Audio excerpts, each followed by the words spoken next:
Hey guys, I'm Philomena. Welcome to My Sound Perspective. This is the Playlist Podcast.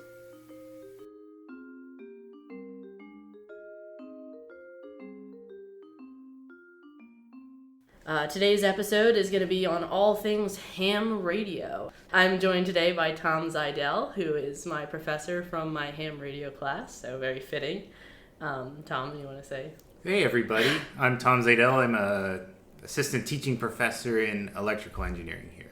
Awesome. So the first little segment I wanted to do is just what is ham radio? A blanket question for all the audience. Sure, so I would define it as a hobby or a pursuit that tries to advance the art of radio for personal communications. So it's a hobby that's been around since 1912, at least in the US, so almost the dawn of wireless communication.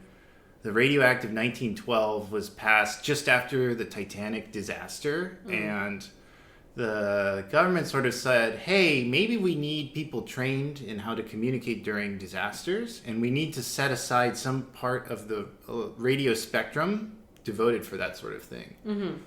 And so up until that time, so in about 1901, it was Marconi's transatlantic transmission that sort of ushered in this kind of Wild West era of radio where people could do whatever they wanted and there was no regulation.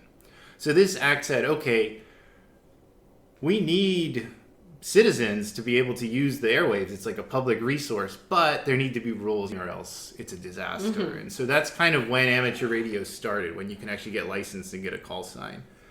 And it's kind of persisted as technology advanced until today, where it's still about communicating with other people in cases of emergencies or in cases of just personal communication, right? International goodwill and that sort of thing. Yeah, I think it's something cool that you see in like movies and stuff, like the necessity of radio that still pops up when it's like an emergency situation.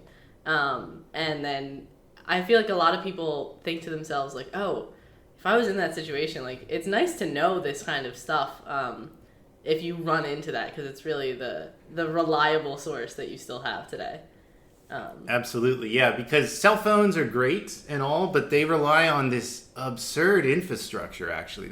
You have to have cell phone towers all over the place to get your signal, repeat it, all sorts of optic cable, putting the signals around, and if any part of that grid goes down in an emergency... Mm-hmm. Which often does. Which often happens. Like it's happened. Yeah, it happens frequently, right? You need something that runs on a battery that can get your signal from point A to point B without any intermediaries. And so amateur radio is good for that, reliable for that, and so that's why it's used. So for our audience, does it differ completely from FM radio or like standard music radio that you would probably just listen to in your car? Yeah, it's a good question. You're kind of asking about what I like to think of as capital R radio. So the commercial, like big broadcast stations, whenever you ask somebody about radio, that's typically what they're thinking of.